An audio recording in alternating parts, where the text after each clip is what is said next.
Welcome back to Windsor Chronicles, the podcast where we sift through the latest royal spin, tabloid drama, and palace intrigue to figure out what's really going on.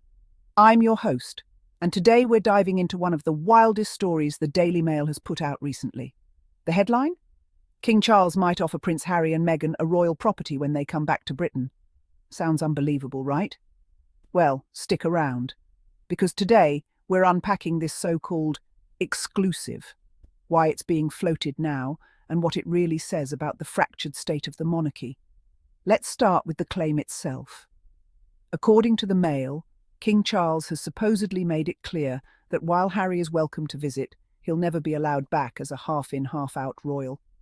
Fair enough, that much Harry has already confirmed himself. He's said repeatedly that he has no intention of moving back to Britain. He loves his life in California.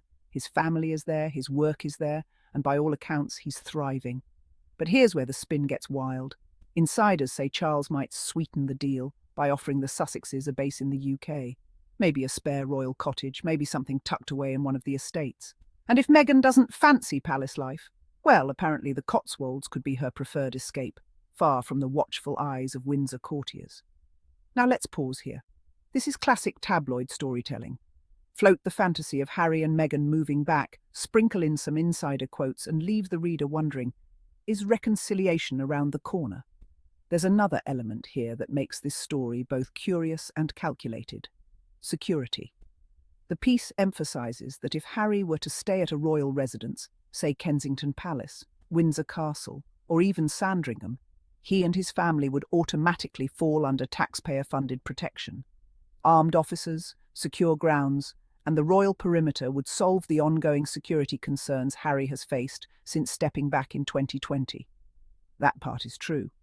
If Charles officially invites his son to stay under the royal roof, the logistics around security fall into place. It's neat and tidy, at least on paper.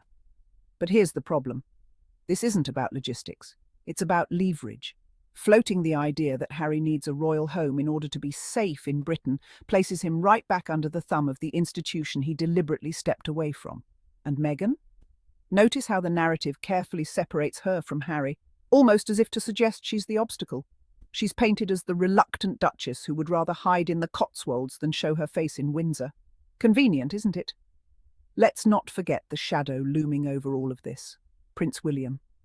The Mail's sources, likely nudged along by friendly courtiers, make it clear that Harry and Meghan living anywhere near William and Kate would be, quote, not ideal. Translation, the future king still doesn't want his brother anywhere near his turf. And this, my friends, is the real story. Every time the British media trots out these Sussex return narratives, they're really just poking at William. He's portrayed as the insecure heir, the one who dreads the idea of his younger brother re-entering the scene and stealing headlines. Whether Harry actually wants a UK base or not is almost irrelevant. What matters is how the speculation unsettles William, and how the press enjoys twisting that knife. Here's the truth. Harry is not moving back. He said it himself. His wife and children are in California. His work with Archewell, his projects with Netflix, his advocacy on issues like mental health and veterans support, all of that is firmly rooted in the US. Yes, he may visit Britain. Yes, he wants his children to have a relationship with their grandfather. But let's not pretend a pied-à-terre on a royal estate is the key to healing deep family fractures. Especially when we remember one very important detail. King Charles evicted them from Frogmore Cottage. That was the end of their UK base, and it was deliberate. So when the Mail suddenly suggests Charles might reverse course and gift them another property, it's less about reality and more about selling papers, stirring up debate, and once again dangling the idea of the Sussexes as pawns in palace politics. So why cover this at all? Because these kinds of stories reveal the games being played behind the scenes. On the surface, it's about housing, but underneath, it's about control, about public perception, and about the ongoing tug-of-war between the Sussexes' independence and the monarchy's obsession with keeping them tethered. For the royal family, dangling a property offer is symbolic. It says, we'll welcome you back, on our terms. For the Sussexes, the response is just as symbolic. Thanks, but no thanks, we've moved on. And in the middle of it all sits William, whose insecurities keep bubbling up every time Harry's name makes headlines. To wrap this up, No, King Charles is not handing Harry and Meghan a spare castle to use whenever they please. This is tabloid fan fiction dressed up as insider reporting. But what it does highlight is the ongoing paranoia inside the palace, the fear of Harry's shadow, the obsession with Meghan's choices, and the media's glee in fanning both flames. The reality?